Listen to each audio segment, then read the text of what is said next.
Não. Eu queria, então, convidar aqui para o palco os nossos palestrantes. Fernanda, por favor. Fernando, Caco, Isabel, Marcelo, Favila, por favor.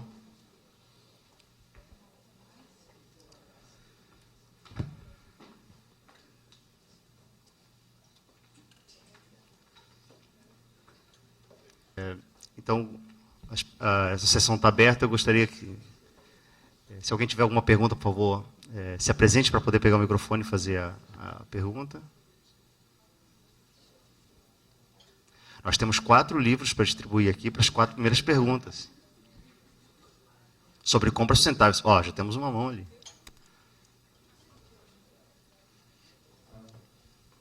Pronto, eu sou o Marcelo, da Palmitur, né, sobre os meninos dos Jogos Olímpicos, né,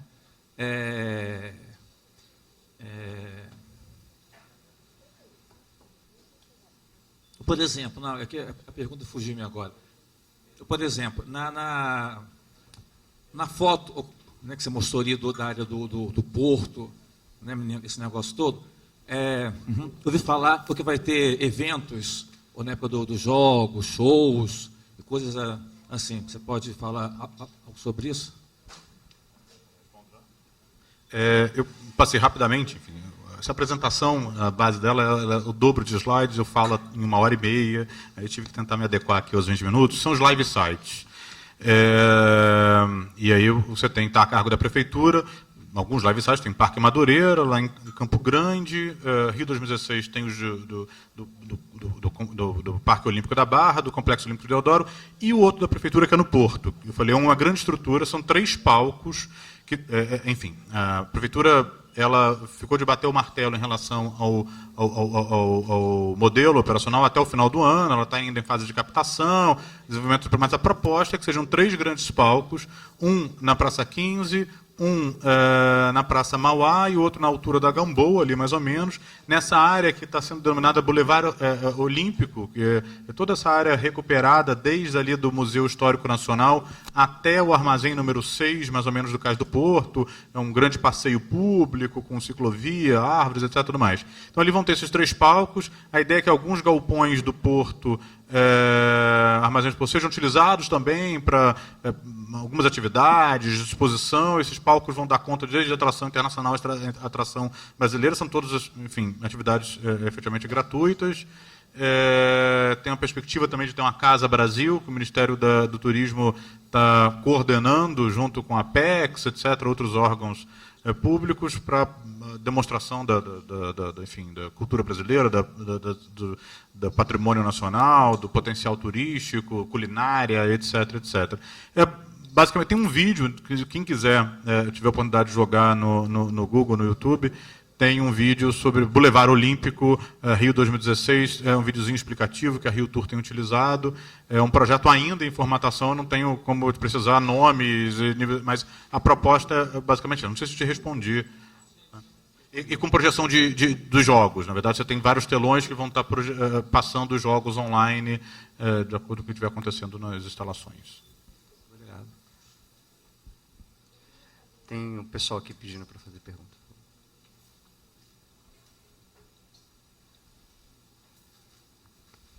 Boa tarde. Sou Jurema, sou de Foz do Iguaçu, do Complexo Turístico Itaipu. E aproveitando as 2 instituições aqui presentes, tanto o Ministério do Turismo quanto o senhor da OMT, a minha pergunta seria, principalmente para o representante da OMT, como que é essa relação, e se há essa relação de estímulo a incentivo de políticas públicas ao turismo, né, entre a OMT e o governo, o Ministério do Turismo ou outra instituição do governo, principalmente nesses eixos da sustentabilidade. Há alguma iniciativa nesse sentido ou elas são independentes, tanto do governo quanto da OMT? Há uma parceria para esse estímulo? A OMT tem o Brasil como um dos países membros, inclusive o Brasil foi fundador da OMT.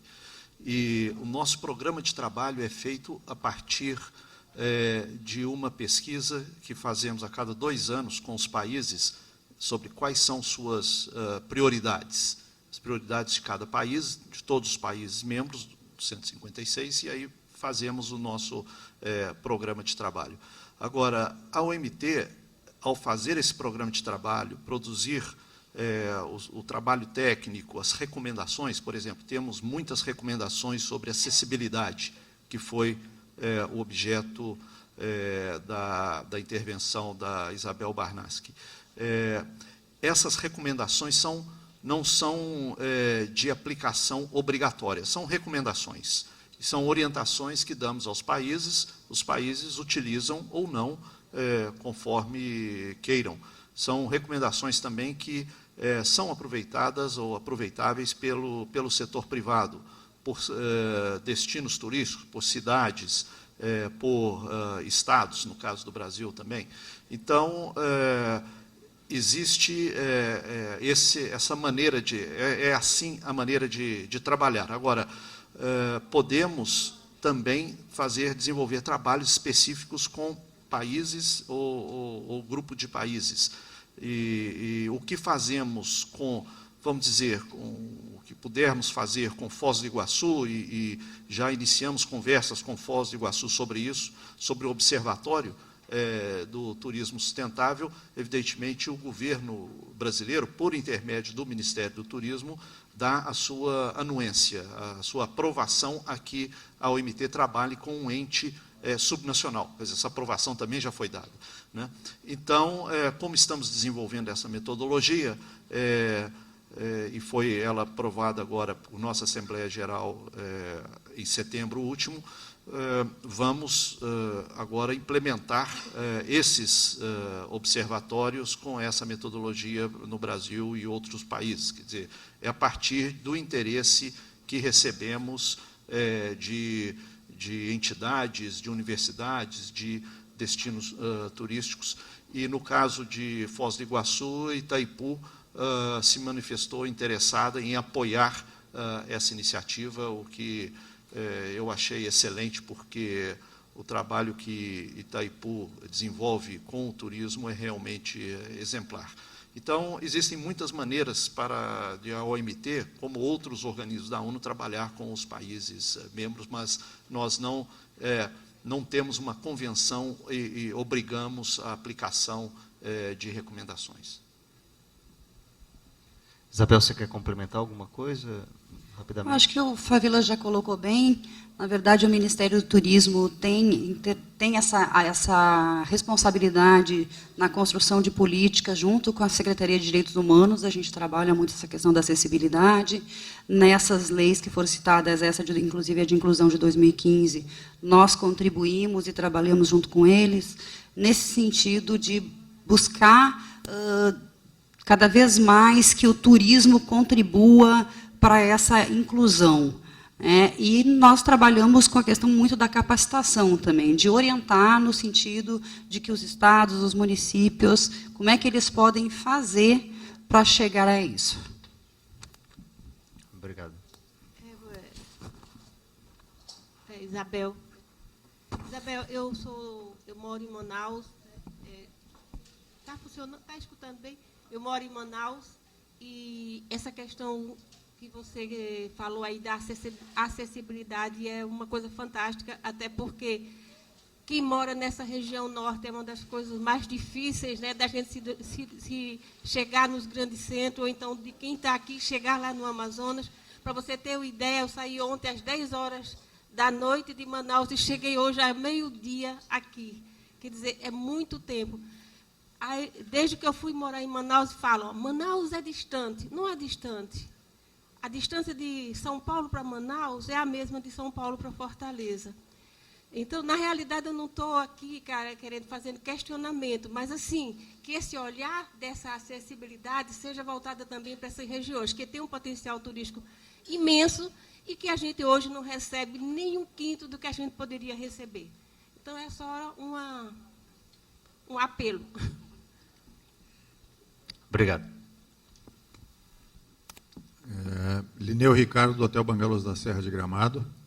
primeiro lugar, eu queria cumprimentar a Brastua pela preocupação, pela estruturação e pela divulgação do tema, com palestras aí que só nos auxiliam a pensar no assunto. Eu queria colocar que eu assisti há uma semana atrás uma palestra do Bernardo Toro, que é um educador colombiano, e uma frase, entre muitas outras que ele fez, uma frase dele me chamou muita atenção.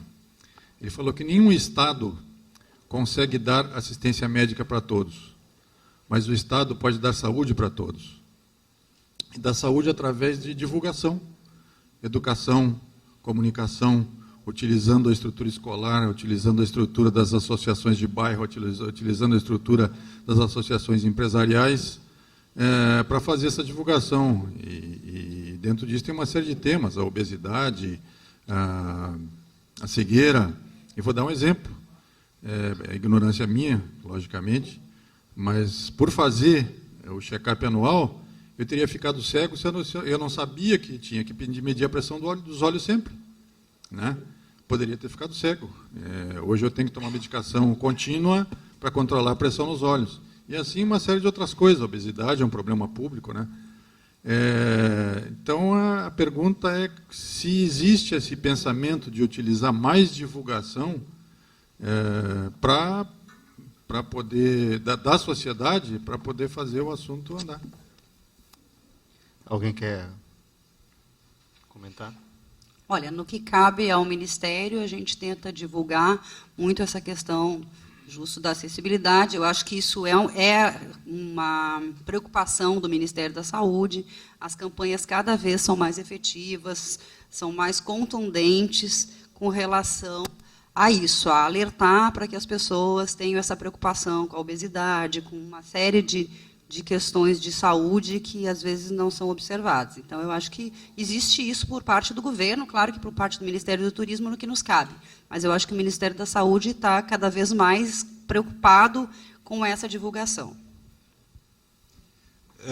Eu vejo essa sua fala também como uma identificação do Estado como um articulador, não necessariamente como um provedor, né?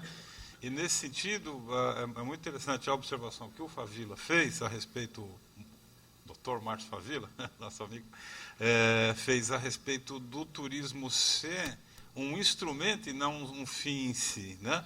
Porque o turismo ele faz parte da nossa vida quando nos deslocamos a trabalho, quando escolhemos uma forma de nos reunir com a família, quando vemos um jeito de nos deslocar para fazer um curso, ou seja, ele faz parte da vida da gente em vários aspectos. E ele digamos, não vou dizer que ele é um meio de comunicação, porque o turismo é muito mais complexo do que isso, mas ele é um complexo que ele tem capacidade de influenciar em educação, em informação, em atitudes, né? Então, o que a gente vê é que talvez nós estejamos num momento em que o turismo ele possa se enxergar e se posicionar como uma causa para a transformação do mundo mesmo, para melhor. Como o Favila falou, se fosse só um setor econômico, ele seria tratado como um setor econômico, não é tão política pública, ele acha que é um meio, como esse meio que você fala, que às vezes não é um plano de saúde, mas é saúde, né? Então, acho que cabe a nós levar o turismo a esse estágio em que ele possa fazer essa transformação. Alguém quer mais fazer algum comentário? Favila? Sim, muito obrigado, Caco, por voltar a esse tema a partir da pergunta do nosso amigo de Gramado. De fato, nenhum outro setor econômico aparece nos Objetivos de Desenvolvimento Sustentável como o turismo aparece, né? Não se fala de indústria automobilística, não se fala de siderurgia, não se fala do setor de petróleo, não se fala da indústria química, né? O turismo é colocado, alguém pode falar, não, mas se fala da agricultura. Bom, mas a agricultura é alimentação, é nutrição, são necessidades básicas da população mundial. Então, o turismo está colocado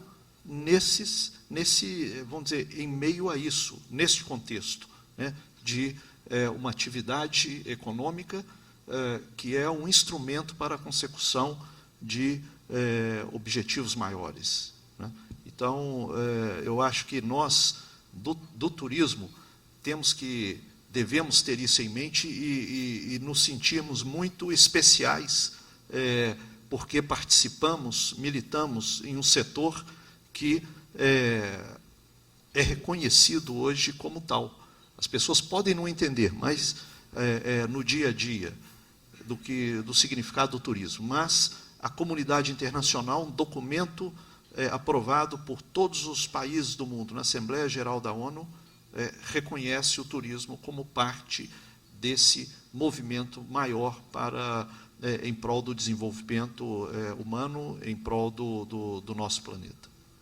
Eu queria só aproveitar, então, o gancho dessa conversa e botar um pouquinho de tempero nisso, e perguntar para os nossos entrevistados, os nossos palestrantes aqui, e as operadoras de turismo, sozinhas ou em conjunto, qual é o papel delas nesse processo? Como é que elas podem contribuir com essa discussão que a gente está tendo aqui do papel maior do turismo, né? Como a Fabíola colocou, não um fim em si mesmo, mas um instrumento. Qual é o papel das operadoras nesse processo, sozinhas ou em conjunto, através da própria Abrastor, da própria associação? O que vocês acham sobre isso? Okay. As operadoras, elas não trabalham desvinculadas do restante da cadeia produtiva do turismo. Então, elas têm um papel de articulação, de indução, um poder muito grande. Com o poder vem a responsabilidade, não é?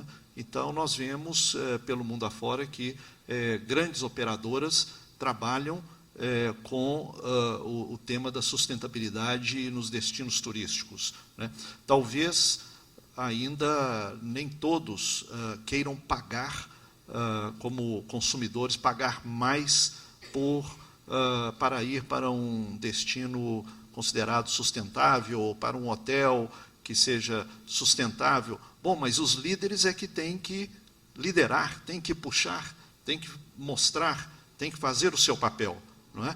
Então, por exemplo, a OMT, eu acabei de receber uma mensagem, acabei 2 dias atrás, e eu falo aqui em primeira mão, mas a imprensa não pode divulgar, tá? Que a OMT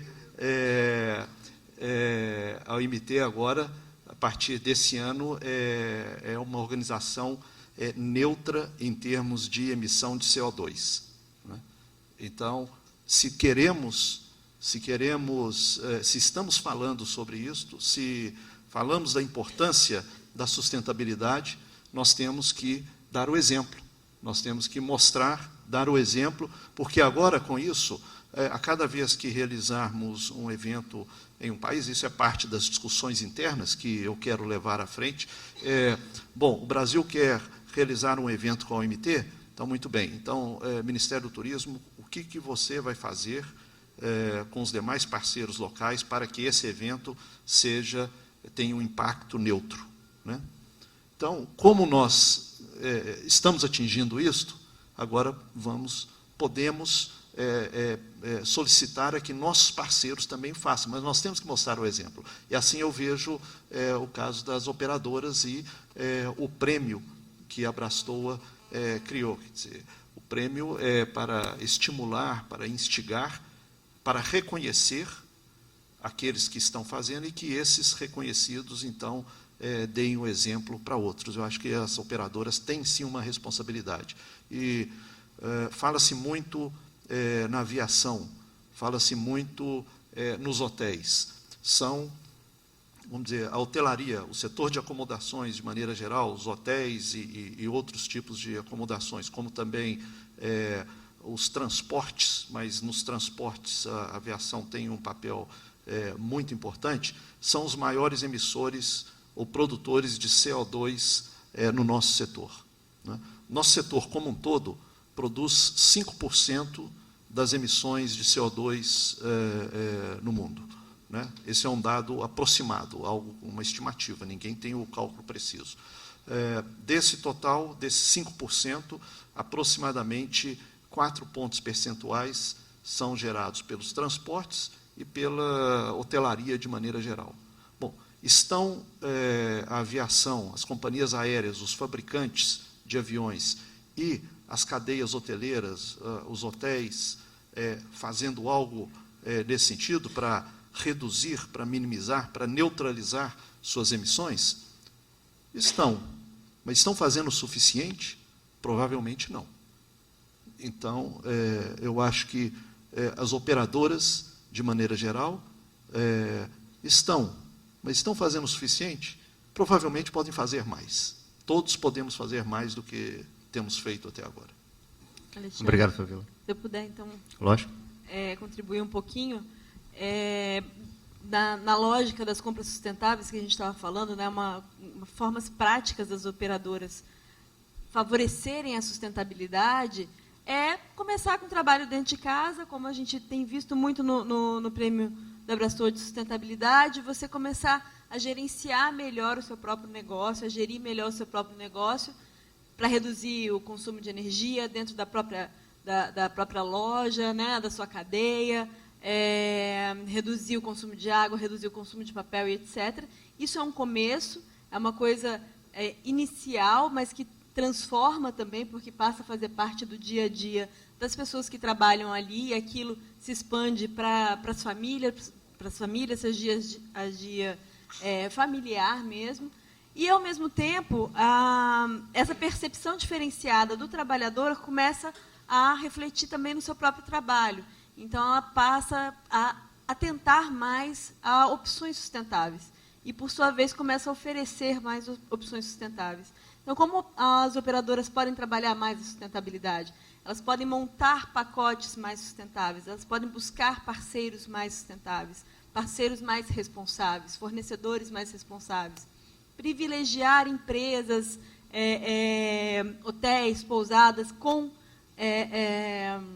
essa característica mais responsável, né? E você, então, inclui, dentre as opções que vão ser ofertadas para o cliente, esses estabelecimentos, essas alternativas, né? Então, a gente tem aí, já no Prêmio de Sustentabilidade da Abrastoa, 200 cases.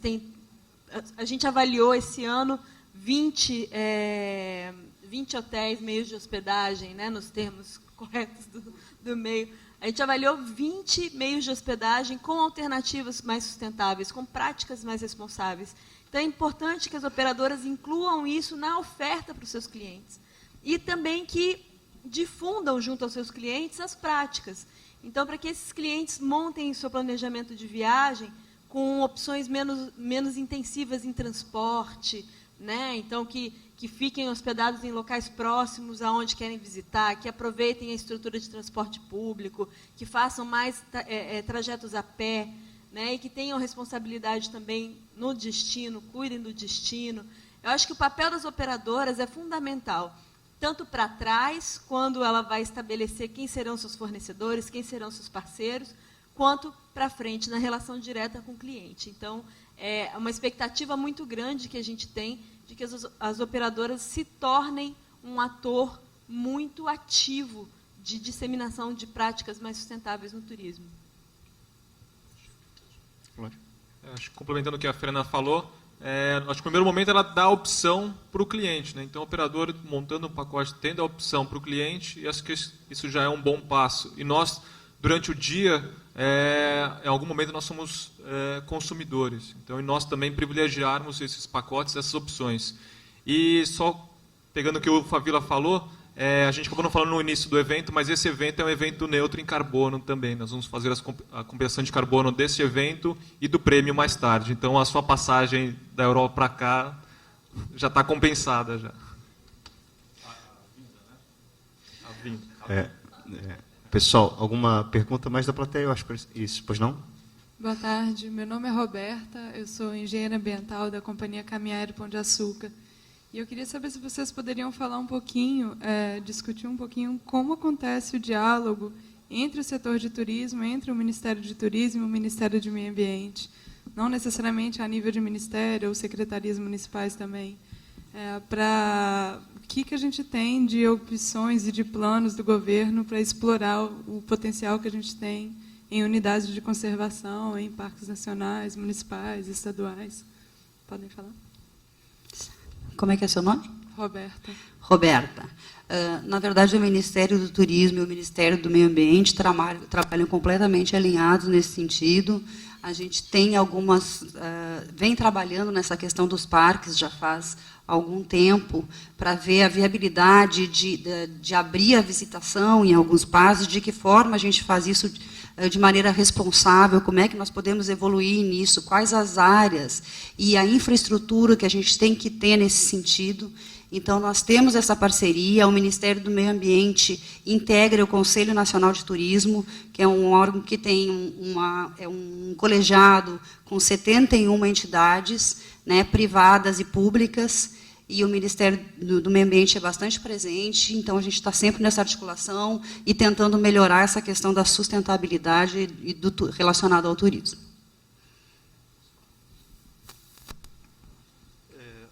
Roberta, eu queria dar um exemplo de uma articulação nesse sentido, que foi a licitação do Hotel das Cataratas. Não é? O Hotel das Cataratas ele era concessionado ou era explorado pela Varig. E até 2003 ou 2004, algo assim.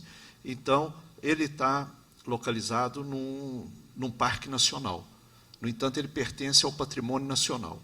E ele é o equipamento do turismo, utilizado para o turismo. Então, os três ministérios, Planejamento, Meio Ambiente e Turismo, juntos prepararam uma licitação para uma nova concessão, e que previa, naquela licitação, a recuperação, a reforma do hotel e também investimentos pelo futuro concessionário, aquele que ganhasse a licitação, investimentos na recuperação ambiental daquele hotel. Então, esse foi um exemplo, acho que muito bom, muito interessante, muito positivo dessa articulação. No entanto, a gente tem que reconhecer que essa articulação pode render muito mais frutos, né? E o caso dos parques, das áreas de conservação, como eu mencionei antes, federais, estaduais, municipais ou privadas, elas ainda são muito pouco exploradas no Brasil. Em alguns poucos países do mundo, os parques nacionais e o turismo estão dentro da mesma pasta ministerial. A Argentina é um desses casos, e é muito interessante, facilita muito essa articulação. Mas, claramente, aí no Brasil, nós temos um potencial muito grande para os dois ministérios trabalharem mais, e também no âmbito estadual, porque existem os parques estaduais, existem secretarias de turismo e secretarias de meio ambiente. E tem um caso bem interessante em Minas Gerais, que é o Parque Estadual do Ibitipoca, que é muito visitado, foi feita uma reforma, o Estado fez investimentos na infraestrutura, e esse parque, então, gerou benefícios muito grandes para a comunidade no entorno, para aquele município. Inclusive, há um estudo muito interessante de uma organização brasileira chamada CEMEA, que mostra esse caso específico e mostra o potencial de PIB, de geração de PIB, se os parques, as áreas de preservação no Brasil fossem mais exploradas, tivessem o turismo como um instrumento de efetiva contribuição à sua manutenção. Obrigado, Favila. Temos mais uma pergunta ali? Pois não? Boa tarde, Natália Gonzaga, da Miractur, e eu queria fazer uma pergunta linkada ao que a Fernanda estava falando, de compras sustentáveis. Eu queria saber se as empresas ligadas ao turismo, a rede hoteleira, sistemas de A&B, agências operadoras, se elas já estão, de fato, a maior parte delas ligadas com a visão nas compras sustentáveis, ou se isso ainda não é realidade da maior parte delas. Tá. Eu não sou a melhor pessoa para responder. Eu acho que a percepção que eu consigo ter, por não estar na área, não acompanhar isso cotidianamente, acho que talvez a Mônica possa dar umas ideias melhores para a gente a respeito, mas a percepção que eu posso ter é por meio do Prêmio de Sustentabilidade, que eu participo há 3 anos, e a gente vê um crescimento na apresentação desses projetos, na apresentação de iniciativas, tanto de operadoras quanto de meio de hospedagem, os parceiros do trade, né?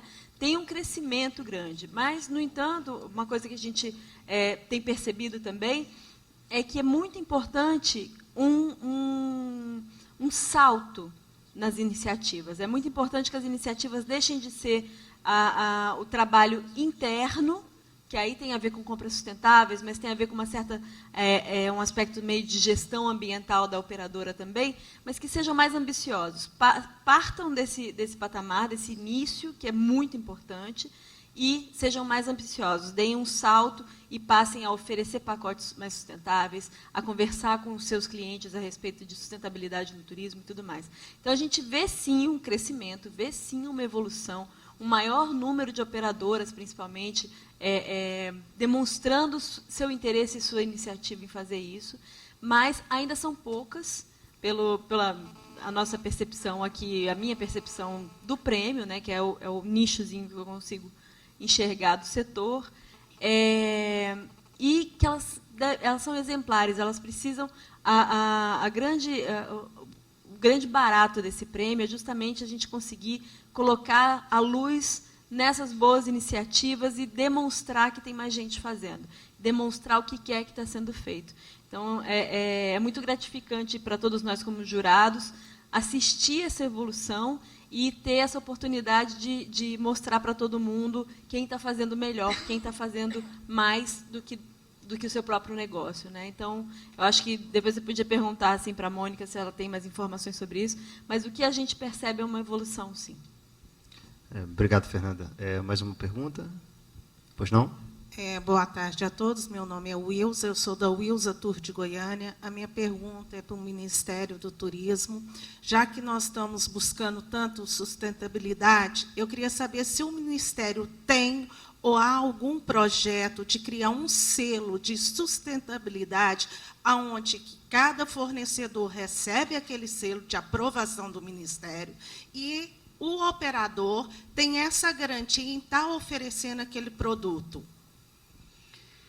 Deixa eu dizer o seguinte, a gente está, inclusive, eu estou com um projeto, uma PL, para estudar sobre isso, que é uma proposição de um deputado na Câmara, e a gente tem uma certa dificuldade com relação a como é que a gente faria para instalar um selo e fazer a fiscalização disso, como é que nós manteríamos isso.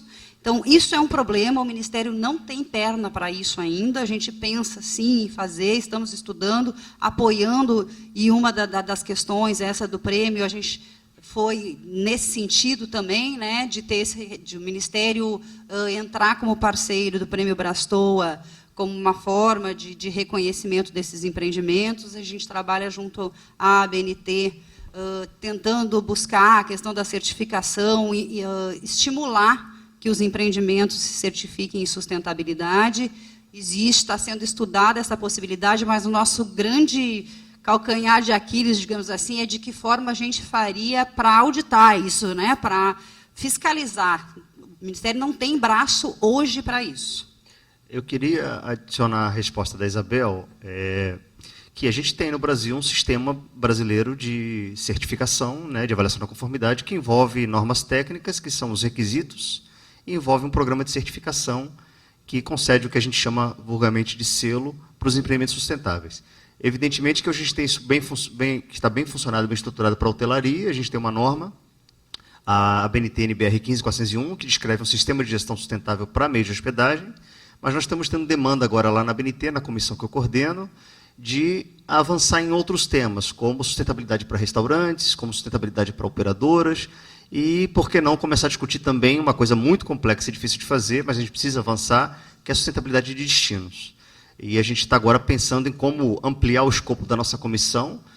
Hoje de manhã eu estava lá na BNT, inclusive, falando sobre isso, da nossa comissão, que hoje é uma comissão de sustentabilidade de meio de hospedagem, virar uma comissão de sustentabilidade no turismo, porque isso também está acontecendo na normalização internacional. Quando a gente vai acompanhar as reuniões da ISO, onde são feitas normas internacionais, a gente, todo ano, chegam 3, 4, 5 propostas novas de normas e sustentabilidade no turismo. Algumas estão avançando, outras nem tanto. A gente, inclusive, já fez a proposta na reunião da ISO desse ano, para que a nossa norma brasileira de sustentabilidade de hotéis vire uma norma internacional. Está tendo um processo de discussão interna, vai ter uma votação, se for aprovada. A ideia, a gente vai começar a trabalhar nisso no maio do ano que vem, na próxima reunião do Comitê de Turismo da ISO. Esses mecanismos não são fáceis de serem implementados, porque fazer uma norma demora um tempo, montar um programa de certificação, capacitar auditores, botar para funcionar, também demora um outro tanto tempo. Mas são os melhores caminhos, porque não é o papel, eu acho, na minha opinião, do Estado, ficar fiscalizando e cometindo o próprio selo. O Estado tem seu papel específico, mas isso pode ser feito através dos mecanismos que já existem no Brasil e funcionam muito bem para outros segmentos. Por que não a gente avançar nesse sentido, né? Então, aproveitar para dar essas notícias para vocês também. Posso complementar? Sim, a propósito disso, Alexandre, eu concordo totalmente com a sua posição, e nós temos um exemplo no âmbito do Ministério do Turismo, no passado recente, que são as normas que dizem respeito ao turismo de aventura, não é? Então, na oportunidade, eu estava no Ministério do Turismo e discutimos muito qual deveria ser o modelo. Se desenvolver normas que fossem de aplicação obrigatória ou de aplicação voluntária. E olhamos vários países pelo mundo afora. Existem das duas formas, não é? Então, cada país desenvolve seu sistema de acordo com a sua... no final, de acordo com a maneira como pode fazer melhor e de acordo com suas necessidades. E no caso do turismo de aventura, se optou pelo mecanismo voluntário, porque, sim, se você cria uma norma que seja de aplicação obrigatória, você tem que fiscalizar, não é?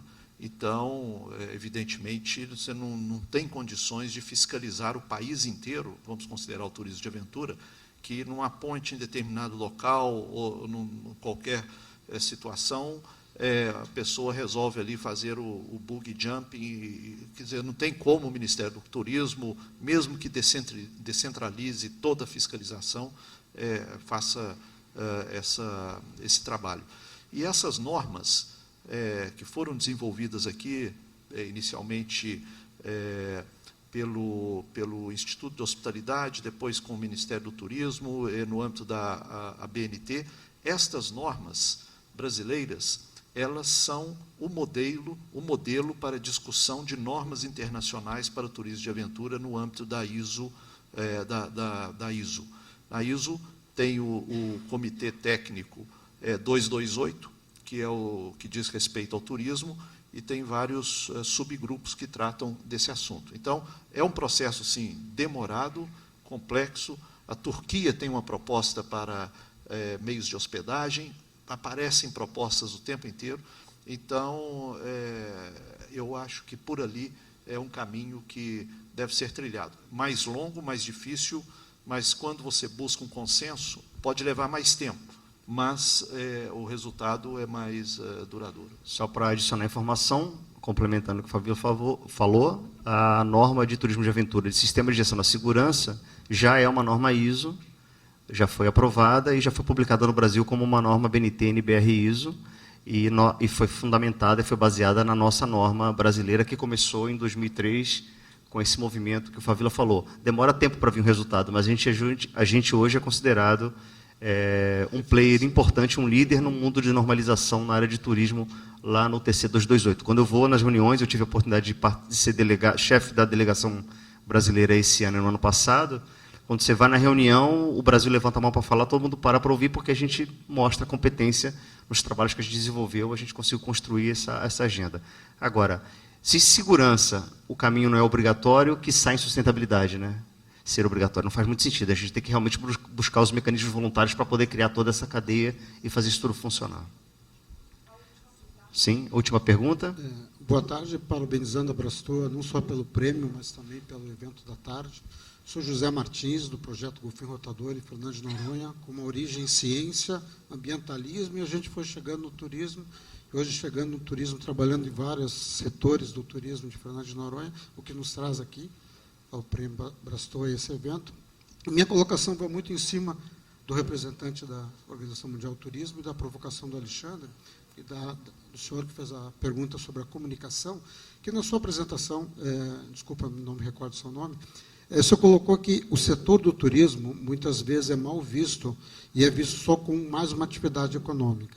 E, por vários aspectos, pelo movimento ambientalista, muito visivelmente isso, pela presença dele dentro das metas do milênio, que vai entrar em vigor agora, ele não tem só essa função, ele tem várias, eu até li aqui, poderia enquadrar em quase todas, até mais algumas que o senhor colocou. E talvez se isso, essa falta de percepção dessa função socioambiental importante do turismo, esteja porque essa visão ela ainda é muito limitada ao que o senhor chamou de lideranças. E os empresários que estão na ponta, aplicando atividade nos seus empreendimentos, ainda não têm uma gestão, e muitos dos políticos que defendem o setor do turismo também não têm essa visão. Se talvez a saída não seja uma maior comunicação dessas lideranças, muito ligada a órgãos governamentais e entidades que trabalham no setor, da importância da sustentabilidade. E um dos mecanismos que eu vejo para isso, também foi levantado pela plateia, é a questão da certificação. A gente, em Fernando de Noronha, o projeto Golfitador, começou a trabalhar com certificação, com consultoria mesmo de hospedagem da norma NBR 15.401, a gente auditou e deu consultoria para 75% dos meios de hospedagem na Noronha nessa norma, e agora a gente fez, em cima da NBR 15.401, e em cima das normas da Marinha e das normas de turismo de aventura do Brasil e das normas internacionais, a gente fez uma matriz de certificação que está na fase final, além de meio de hospedagem, bares e restaurantes, passeios de barco e operação de mergulho autônomo, que a gente está fechando com os setores da última versão. A gente deve publicar até março do ano que vem um manual de aplicação dessas matrizes. Então, seria assim, o que eu vejo em eventos para esse, a gente vê uma divulgação, mas se não seria necessário um esforço maior, conjunto, mais participativo do governo e de outros setores, da importância da sustentabilidade em toda a cadeia do turismo. E como fazer isso, se alguém tem uma ideia? Quer falar? Okay. O senhor tem toda a razão. Nós precisamos nos comunicar mais e melhor. Então, é um esforço permanente e um esforço coletivo, um esforço permanente no sentido de alinharmos o discurso para mostrarmos quais são os benefícios do turismo. Nós temos que reconhecer que o turismo pode gerar danos, mas temos também que mostrar que o turismo pode gerar benefícios e, concretamente, gera benefícios pelo mundo afora. A questão é administrá-lo bem. Um dos papéis da Organização Mundial do Turismo não somente o de desenvolver trabalho técnico de acordo com sua missão, mas também o de fazer a divulgação, o que a gente chama também de advocacia a favor do turismo. Então, esse daqui que eu trouxe, e baseado nesse trabalho nosso, nós vimos ali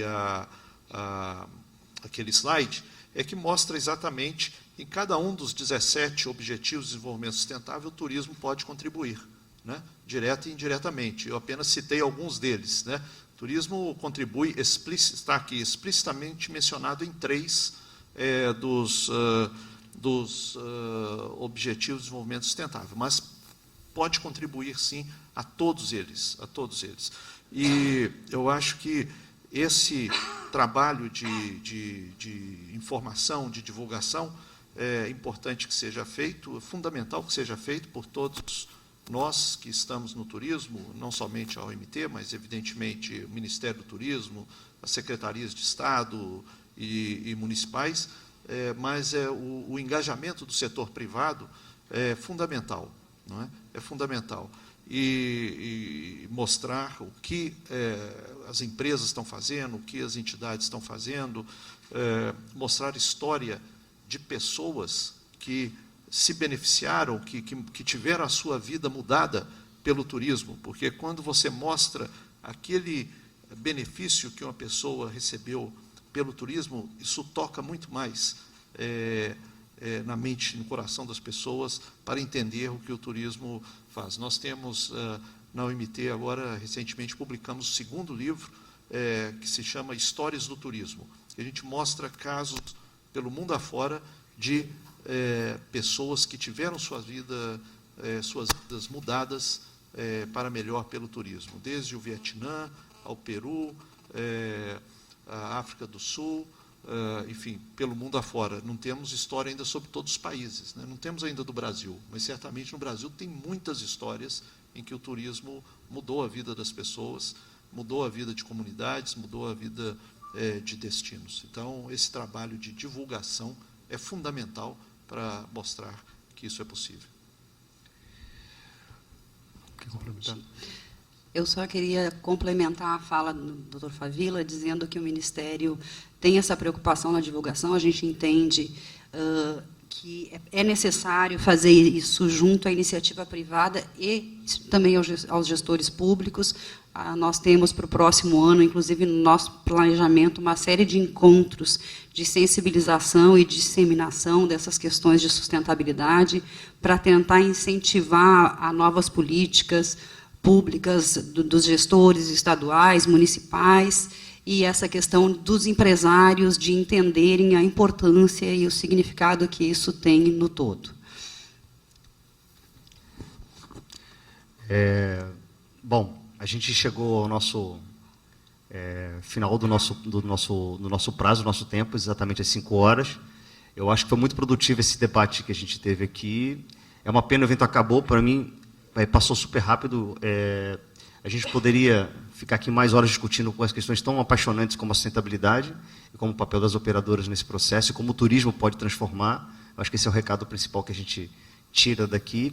Eu acho que esse movimento todo que a Brastor começou com o programa Brastor Sustentabilidade e que tem um componente fortíssimo de divulgação, que é a ferramenta do prêmio, né, que a gente está aqui hoje para acompanhar, acaba dando outros desdobramentos e mostrando realmente que a gente só consegue fazer tudo isso que a gente está desejando, que a gente está discutindo aqui, se a gente realmente conseguir esse poder de integração e de união para realmente fazer o turismo ter o papel que ele precisa ter nesse nosso mundo, né? Eu acredito fielmente nisso. Eu acho que nosso objetivo foi atendido. Eu queria agradecer aos nossos palestrantes que cumpriram o tempo e o objetivo de darem seus recados para a gente e contribuir com essa discussão. Eu queria dar alguns recados finais com relação a hoje à noite. A gente, como vocês sabem, tem hoje à noite o evento de premiação, que começa às 19 horas com coquetel.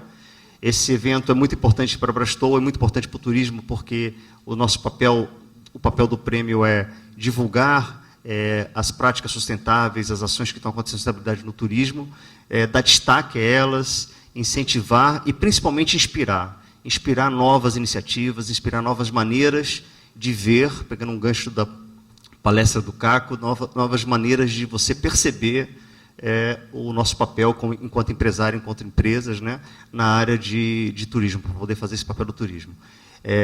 Nossa premiação vai ser o coquetel a partir de 19 horas, a gente vai conhecer então os premiados, sensacionais atrações, muitas emoções, tem alguns concorrentes e finalistas aí na plateia.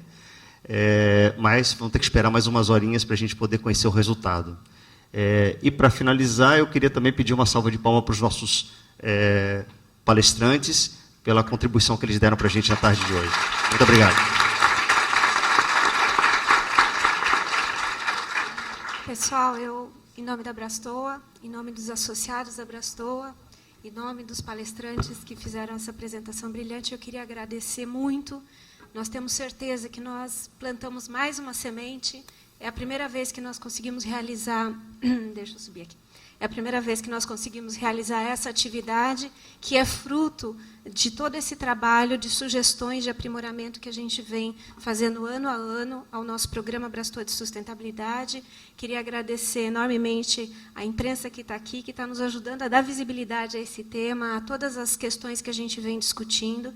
Queria agradecer ao Fred, que é o diretor de sustentabilidade da Abrastoa, os conselheiros, a Magda, a todos os nossos parceiros, patrocinadores, a todo mundo que se inscreve nesse prêmio, porque é assim que a gente vai realizando as coisas. É de forma conjunta, a gente começa pequenininho, plantando uma semente, mas ela cresce, ela vira uma árvore, ela abraça todos esses segmentos, e é isso que a gente quer com essa atividade. Então, muito obrigada a todos vocês por compartilharem o tempo de vocês, o talento de vocês, a experiência de vocês com todos nós, e obrigada por vocês estarem aqui acreditando nesse trabalho que a gente está realizando. Então, obrigada, nos vemos às 19h, cheios de ansiedade para saber quem serão os vencedores desse ano. E eu queria só convidá-los para a gente tirar uma foto agora, para a gente encerrar o primeiro CIDS que a gente consegue realizar juntos. Muito obrigada.